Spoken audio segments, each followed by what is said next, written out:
안녕하세요. 2024년 12월 22일 금요일입니다. 오늘 함께 묵상하실 말씀은 시편 109편 1절부터 15절까지의 말씀이고요. 제목은 침묵하지 마소서입니다.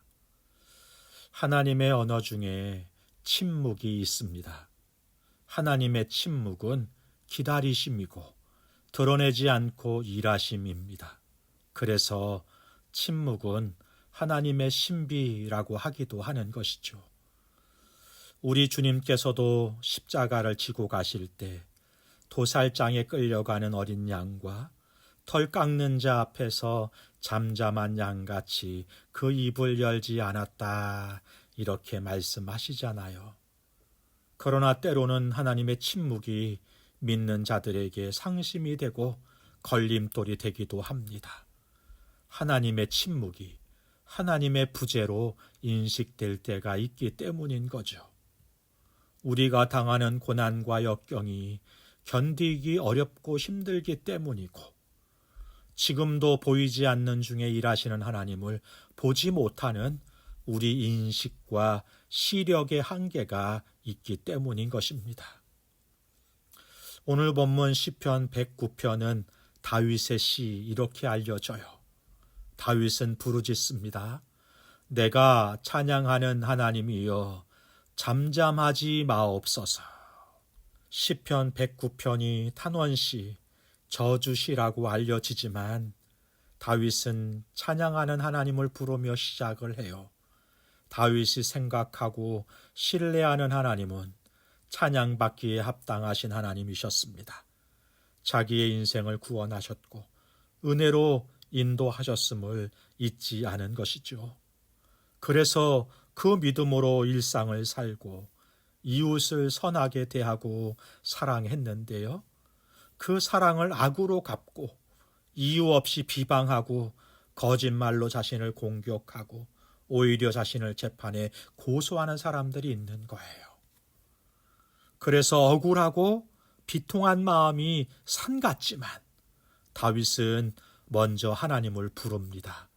심판의 하나님이 아니라 찬양받으실 하나님을 부르고 찾는 것이죠. 그 하나님께 은혜를 구하는 것입니다. 잠잠하지 마십시오. 잠잠하지 마시라는 것은 행동하실 때라는 것입니다.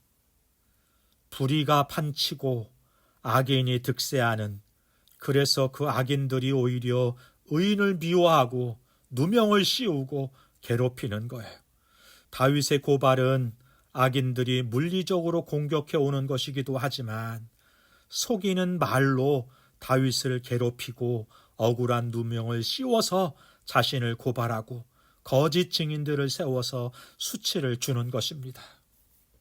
때론 총이나 칼보다 말이 더 무섭고 아플 때가 있어요.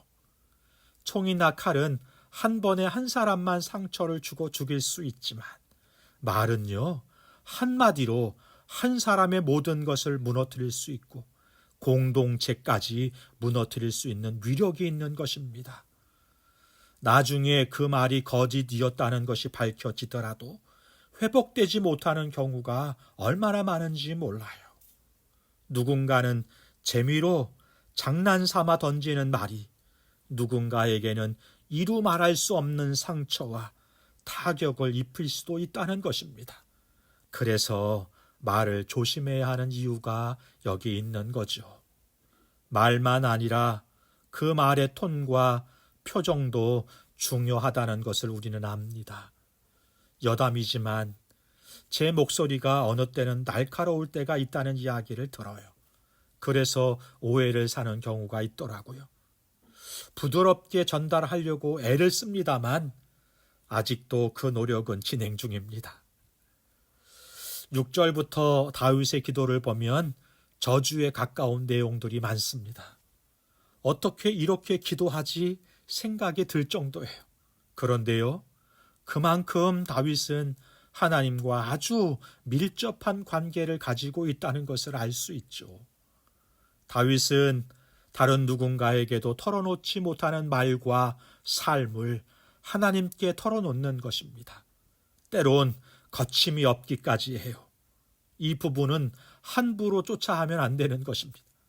그만큼의 신뢰와 관계가 상호 간에 전제되어야 가능한 일입니다.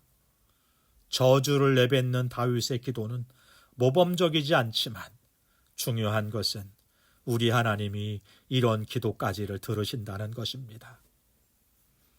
다윗의 기도를 두세 번 여러 번역본으로 읽다 보면 다윗의 마음이 얼마나 억울하고 아프고 힘들었으면 이렇게 기도할까 하는 생각을 갖게 되면서 그 생각을 넘어서 다윗의 기도는 저주를 넘어서 하나님의 공의가 드러나기를 바라고 있다는 것을 확인할 수가 있습니다.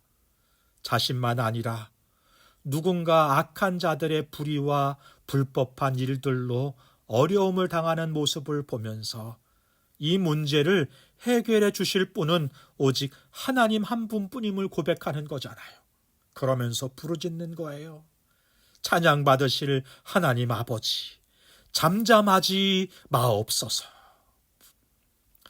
오늘 우리도 그 하나님을 찬양하면서 원수를 사사로이 갚기 위해 힘과 마음을 허비하지 말고 침묵하심 가운데 정의와 공의를 이루실 하나님을 바라보면서 우리 인생 속에 이미 오셔서 우리 눈에 보이지 않지만 지금도 일하심으로 허락하신 주의 평안을 누리며 찬양할 수 있기를 소망합니다.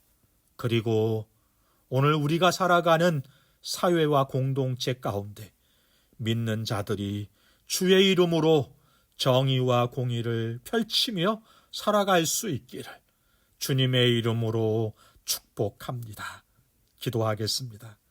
좋으신 하나님 아버지, 주의 침묵이 가지는 의미를 깨닫게 하시고 보이지 않지만 오늘도 일하시는 하나님을 신뢰함으로 주의 평안을 얻게 하시고 우리 가운데 억울하고 분한 모든 일들 그 원수 갚기 위해 악에 물들지 않게 하시고 오직 주께 맡기고 정의와 공의를 이루실 하나님을 찬양하면서 주의 이름으로 공의를 이루는 삶을 살아갈 수 있게 하여 주옵소서. 예수님의 이름으로 기도하옵나이다. 아멘. 감사합니다.